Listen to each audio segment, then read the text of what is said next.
13 simplifications that allow me to still record and post video in a rate that I think is, well, at least decent for me. I only talk about things that I am doing or have some experience about. I have a reduced metadata requirement, which means that I try to avoid keywording episodes. I try to avoid titling episodes in a way that is, well, basically going onto a side tangent. I only record now videos, these kinds of videos, with OBS directly onto the hard drive. I ideally have a one-note, not a one-note, but a one-take as a constraint. This means that I record everything in one take without editing.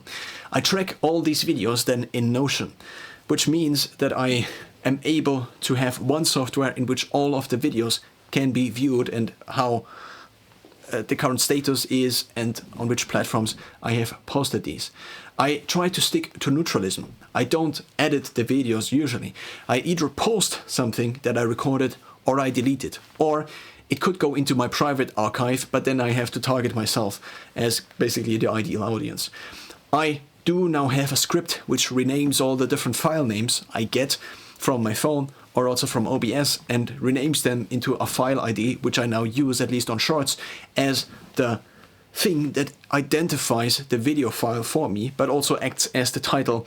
And because it's the timestamp, it actually kind of is also a title, because it's like, at this time I had this thought, even though this might something that I just made up, might be something that I just made up.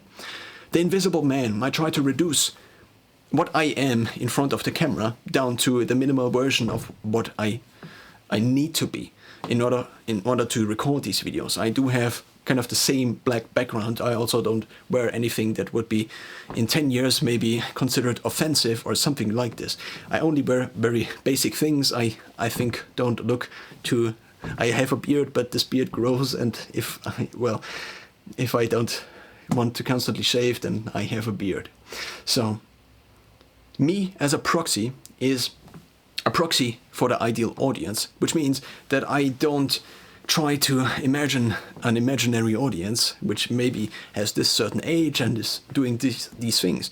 By using myself as the proxy, if I would want to watch my videos, then I, well, record these videos. And if I don't want to watch these videos, then I already have the critique in me of why I don't want to watch these videos, which are the optimizations I probably need to make in order to gather to an audience that is kind of like me.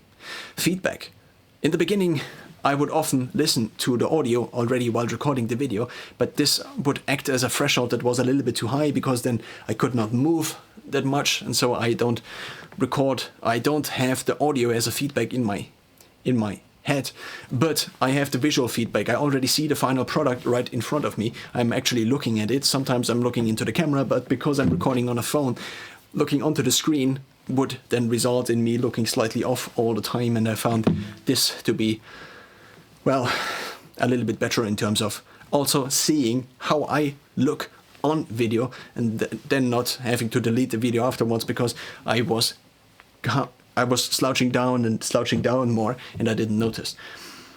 Only YouTube. I in the beginning wanted to cover all of the different platforms and then to multiply the effect my videos could have and the traffic, but I cut it basically into just the traffic on YouTube, or I cut it down to just the traffic on YouTube in order to simplify all of this. Because if I want to make videos about the things I think about, then I have to separate all of these different topics, at least to target a certain target audience, and not serve one video about skiing and the next one about protein powder. So in order to do this, I already have to separate all of the different things I want to talk about, or I am already thinking about, and therefore it is easier to talk about these, and this is also kind of my strategy.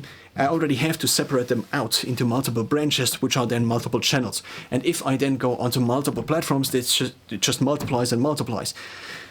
And then instead of having maybe 15 channels, I then would have maybe whatever how many platforms I want to cover, or how many platforms I would want to cover.